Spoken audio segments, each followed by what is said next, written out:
बर्बर कांड के पीछे बहुत सारे मुद्दे हैं और बहुत सारे उसके पहलू हैं। पहली बात यह है प्रिंसिपल का रोल। दूसरी बात पुलिस कमिश्नर का रोल। पुलिस कमिश्नर भी मतलब अस्पताल पहुंचे नहीं और रास्ते पर ही बयान देने लगे। उस पीड़िता के ऊपर उन्होंने ये कहा कि ये साइकोलॉजिकली अफेक्टेड है, ये अपने आत्महत्या और इस प्रकार के बयान दिए पुलिस कमिश्नर। क्या वो पुलिस कमिश्नर उस पद पर रहने लायक है? उसको भी तुरंत हटाना चाहिए था। और ये पूरा हेल्थ का जो पूरा भी सवाल है बंगाल में, क्योंकि मुख्यमंत्री स्वयं हेल्थ मंत्री है, तो उनका भी इसमें क्या रोल है? क्या किसी को पता नहीं है कि उस अस्पताल में क्या रैकेट चल रहे हैं? एक आदमी कोलकाता पुलिस का बैज लगाए हुए और घूम रहा है, उसको जगह दी जा रही है, पुलिस बैरिक्स में वो रह रहा है। क्या हेल्थ मिनिस्टर में इसकी कोई जिम्मेदारी नहीं है? तो ये अलग अलग जो पहलू है इस केस का, इसको करने के लिए अभी भी आंदोलन जारी है। डॉक्टर्स अभी भी आंदोलन कर रहे हैं, तो इसके बारे में भी सोचना चाहिए। ये सिर्फ मेडिकल फ्रेटर्निटी का सवाल नहीं है, ये हर औरत का सवाल है।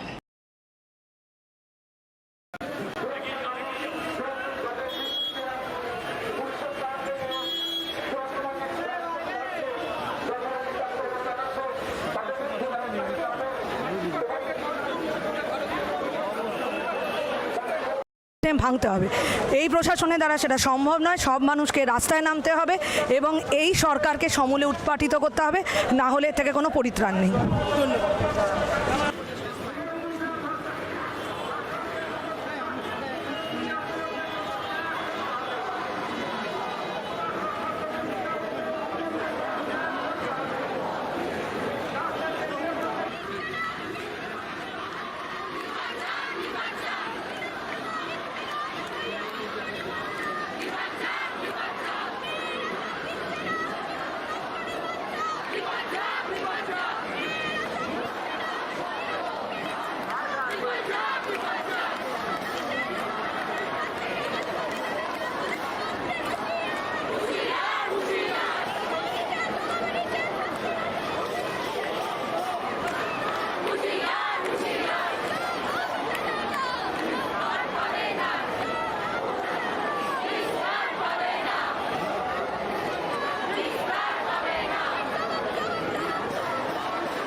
बात को नहीं लंबा करूंगी। कॉमरेड मरियम ने आइडवा के तरफ से और हम तमाम सारे जो साथी यहाँ पे आज इकट्ठा हुए हैं उनके तरफ से ये बात को स्पष्ट किया है कि किस तरीके से 2011 के बाद से जब से टीएमसी का सरकार बंगाल के अंदर है, सबसे पहले मैं याद दिलाना चाहूंगी कि पार्क स्ट्रीट में जो घटना हुई थी 2011 के बाद पहली बार जो टिप्पणी ममता बनर्जी ने एक महिला मुख्यमंत्री होके किया था कि वो बहुत एक छोटी घटना है, पार्क स्ट्रीट में जो रेप का घटना हुई थी। अभी हम देख रहे हैं कि लगातार 2011 से आज 24 में खड़े हुए हैं, हमें एक के बाद एक गैंग रेप्स हुए हैं, एक के बाद एक मर्डर, एक के बाद एक रेप हुए हैं बंगाल के अंदर। और किस तरीके से राजनीतिक लोग उसमें शामिल रहे हैं और ममता बनर्जी एक महिला मुख्यमंत्री होने के बावजूद she has failed to even protect any of the survivors and the victims in many of these cases. Mamata Banerjee shame shame कि आरजी कर के अंदर कलकत्ता के अंदर हमें पता है कि कितना प्रतिष्ठित एक मेडिकल कॉलेज है, कितना एक प्रतिष्ठित मेडिकल कॉलेज के अंदर लोगों का आना जाना, पेशेंट्स का आना जाना होता है। ऐसे हालात में एक जूनियर रेसिडेंट डॉक्टर, एक ट्रेनी डॉक्टर, एक महिला डॉक्टर सेमिनार हॉल में रेस्ट करने जाते हैं, उनके साथ रेप और मर्डर होता है और उसके बाद उस कॉलेज की प्रशासन क्या बोलती है कि उतना रात में एक महिला कर क्या रही थी? वो बोलते हैं वो सेमिनार हॉल में क्यों रेस्ट कर रही थी। इसमें दो चीजें समझ आता है कि 2011 के बाद से जो लोग प्रशासन के अंदर है, जो लोग सरकार के अंदर है, उनका मानसिकता वो पूछ रहे हैं एक ट्रेनी महिला डॉक्टर से जिनका नाइट ड्यूटी होता है कि वो उस रात में सेमिनार हॉल में क्या कर रहे थे। दूसरी बात है कि एक इतना प्रतिष्ठित मेडिकल कॉलेज, वहाँ पे आप रेस्टिंग के लिए, जूनियर रेसिडेंट डॉक्टर्स के लिए, ट्रेनी डॉक्टर्स के लिए जगह नहीं है आपके पास। उसको ऐसे जगह में भटकना पड़ा कि वो कुछ टाइम के लिए अपना रेस्ट ले पाए, क्योंकि वो 36 घंटे से कंटिन्यूअसली ड्यूटी कर रही थी। और ये सब मामला छोड़िए, उसके बाद जो घटना होती है, सबसे पहले जो पुलिस होता है वो बोल देता है ये सुसाइड का केस है, तमाम सारे चीजें बोल देते हैं। जब स्टूडेंट आरजीकर में प्रोटेस्ट करने लग जाते हैं। जब वो बोलते हैं नहीं ये सुसाइड का केस नहीं है, तब जब पुलिस तहकीकात करने में मजबूर होते हैं तब पता चलता है ये रेप का केस है, ये गैंग रेप का केस है, ये मर्डर का केस है। प्रशासन बार बार पिछले कुछ दिनों से कोशिश कर रहे हैं कि इस मामला को छुपाया जाए, क्योंकि अब हमें पता चल रहा है बहुत सारे सोर्सेज से कि एक एमएलए जो टीएमसी से ताल्लुक रखते हैं उनके बेटे का हाथ है इस सब में। और हमें पता है कि ये पहली बार नहीं है कि ममता बनर्जी ये हरकतें कर रहे हैं, ये पहली बार नहीं है कि ममता बनर्जी अपने गुंडों को बचाने के लिए, जितने गुंडे उन्होंने पाल के रखे हैं कि सरकार में करप्शन कर पाए, उनको बचाने के लिए पहली बार एक लड़की, उसका जो कैरेक्टर है उसको असैसिन करके एक महिला होने के नाते उनको शर्म तक भी नहीं आ रहा है। हम कंडेम करते हैं एसएफआई के तरफ से ऐसी घिनौनी हरकतें जो ममता बनर्जी आज के समय में कर रहे हैं। हम एम्स दिल्ली और लेडी हार्डिंग में जो प्रोटेस्टिंग डॉक्टर्स है, मेडिकल प्रैक्टिशनर्स है, उनके साथ एसएफआई के तरीके से सॉलिडारिटी में खड़े होते हैं, क्योंकि आज जब हम यहाँ पे प्रोटेस्ट कर रहे हैं वो एम्स के अंदर अपना स्ट्राइक को इंडेफिनाइट कंटिन्यू कर रहे हैं in solidarity with the students of RG Kar, in solidarity with the doctors of RG Kar. जो बात हम बोलना चाहते हैं इन तमाम सारे स्टूडेंट कम्युनिटी के मीडिया के जरिए, आज ये सिर्फ डॉक्टर्स का इशू नहीं है, ये सिर्फ एक महिला डॉक्टर की इशू नहीं है, ये इंसानियत की इशू है।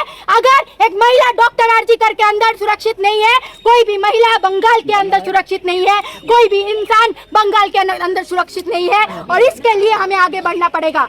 आज दिल्ली के अंदर जब बंगाल भवन के बाहर हम लोग प्रोटेस्ट कर रहे हैं, हम ममता बनर्जी को साफ तरीके से बताना चाहते हैं, हम पहले भी यहाँ पे आए हैं और प्रोटेस्ट करके गए हैं, हम आने वाले समय में भी आएंगे और प्रोटेस्ट करेंगे जब तक उस स्टूडेंट को न्याय नहीं मिल जाता, उसके परिवार को न्याय नहीं मिल जाता, जब तक आरजीकर मेडिकल फ्रेटर्निटी और तमाम सारे स्टूडेंट्स जो एसएफआई, डीवाई के साथी जो लड़ाई कर रहे हैं, संघर्ष कर रहे हैं, उन तमाम सारे लोगों को जस्टिस नहीं मिलता है। क्योंकि बात सिर्फ तहकीकात की नहीं है, बात जस्टिस की है, और इसमें ममता बनर्जी और तमाम सारे प्रशासन के लोग जिन्होंने ये कंडीशन के लिए लीड किया है उनको रिस्पॉन्सिबिलिटी लेना पड़ेगा कि ये हरकतें क्यों हुआ है। इसके साथ हम ये भी डिमांड करते हैं कि जो लोग इसमें इन्वॉल्व है उनका इमीडिएटली अरेस्ट हो, उन पे कार्रवाई हो।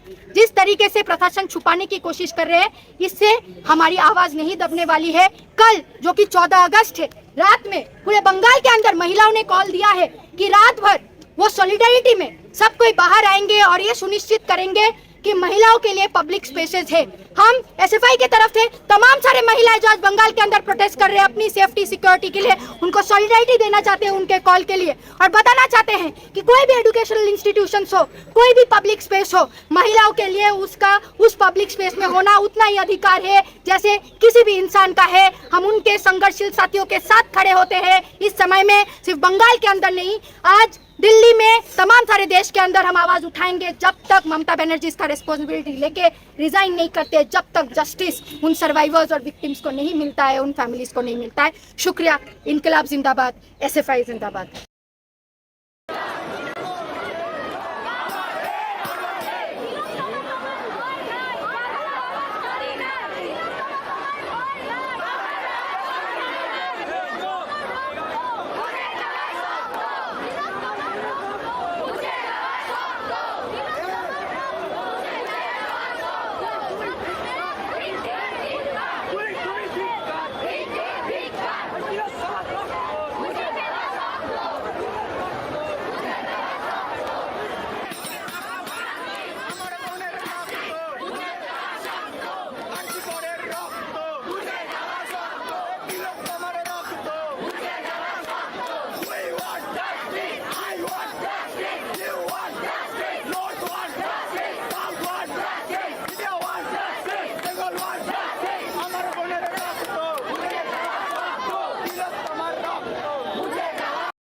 RG medical college and hospital के बाहर तो प्रदर्शन चल ही रहा था, कोलकाता और बंगाल के दूसरे सरकारी मेडिकल कॉलेज में भी जूनियर डॉक्टर आंदोलन कर रहे हैं। Kolkata national medical college, Chittaranjan सेवा सदन मेडिकल कॉलेज से लेकर तमाम अन्य कॉलेजों में जूनियर डॉक्टर हड़ताल पर हैं, नारे लगा रहे हैं और अपने साथी के लिए इंसाफ की मांग कर रहे हैं।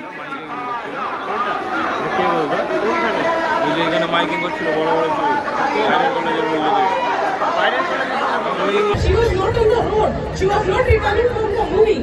That is also wrong. If that time that happened to her, that is also wrong. But that thing happened to her. That I don't have words to describe. When I got to know about the postmortem, what things are Not even, I cannot even think how can a female wear those things and survive.